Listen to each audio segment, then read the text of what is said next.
PMQs is just starting, the first one back after recess, and in just a moment, as soon as we get the first question from Keir Starmer, the Tory leader, we will go to those first clashes between the Tory leader and Keir Starmer. Joining me in the studio for reaction is Claire Pisselstill, former Conservative government advisor, and also Peter Cardwell, talk presenter and political commentator. Hi, Good Julia. afternoon to you. Great to have you in the studio. I've missed you.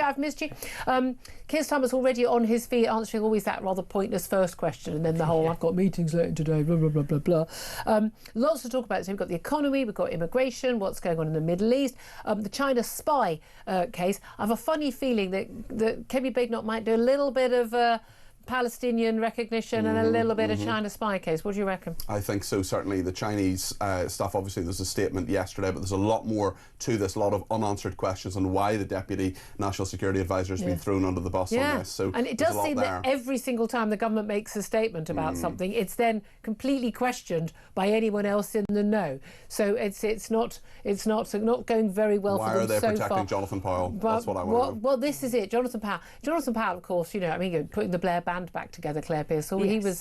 He was National Security Advisor, I think, what was it? Wasn't he to Cameron, but he was also, of course, way back when he was involved with the Blair government. He was Chief of Staff in the Blair government. Chief of Staff, yeah. He was. I mean, he's a hugely influential figure.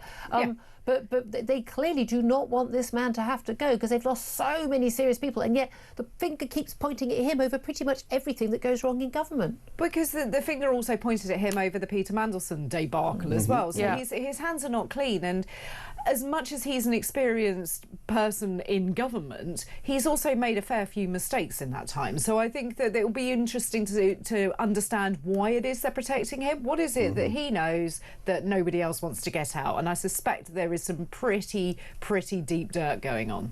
Yeah, there's definitely something going on. There's no doubt at all. Well, we've got Sir Lindsay Hoyle, the Commons Speaker, looking absolutely furious right now, giving someone a very big telling off. So we were still waiting for Keir Starmer to ask her first question. There's no doubt at all there's a lot of pressure, Peter, on the government right now.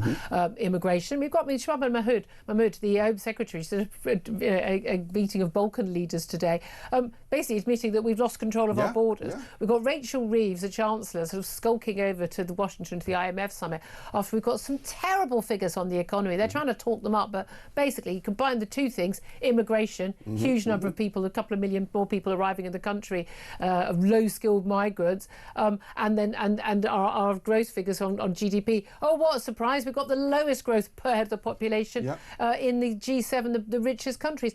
Things are not going in the right direction. And then she gives that interview this morning where she says she's looking at taxes. Taxes may well rise. It's not really a big surprise. Well, it's not. But then she gets on a plane and goes to America before she can be asked any further questions. But yes, it's the first admission. We all knew it was going to happen, but it's the first admission nonetheless that taxes will almost certainly rise. I mean, they will rise in 6 weeks' time. And the question is, will she break the manifesto pledge? Will Rachel Reeves in 6 weeks' time contradict Rachel Reeves of a year ago? That's my question, because the budget is going to be very brutal for her. And can her credibility survive if she does?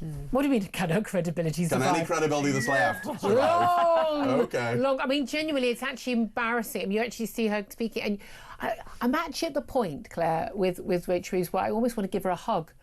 I mean, she's so bad and don't so cry, useless Julia. and don't so cry. In fact, don't cry. I do not cry. She's so out of her depth. I mean, again, you should at that point leave your job, but then hey, David Lammy's still in a job, so there we are. By the way, we should have perhaps, can we go live to the House of Commons, please? Can we just pretty much go to the House of Commons right now, please? Because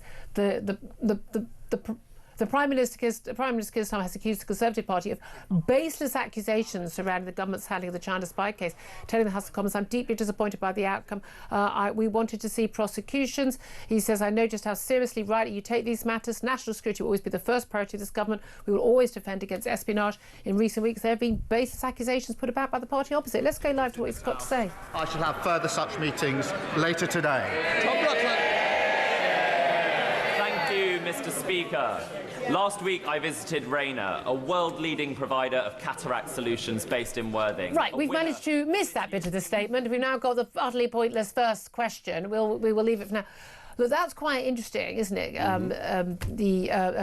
To you, Peter, that the Prime Minister's come out fighting like that. Yes, it is, and certainly in regard to what he is saying, he is being unapologetic in his words. It's interesting as well. Lindsay Hoyle has been very annoyed about this, the fact that this case was dropped. He says that parliamentary... Because crucially, it was about alleged spying in the Houses of Parliament. By researchers, and there are all sorts of allegations they may have had apps on their phones that had them communicating with the Chinese. There's all sorts of problems that have annoyed an awful lot of people. From Keir Starmer's perspective, clearly the full picture is not out there. Not out there. His argument would be that it can never be, but also the Crown Prosecution Service, 2 former heads of the civil service, very annoyed. Okay, let's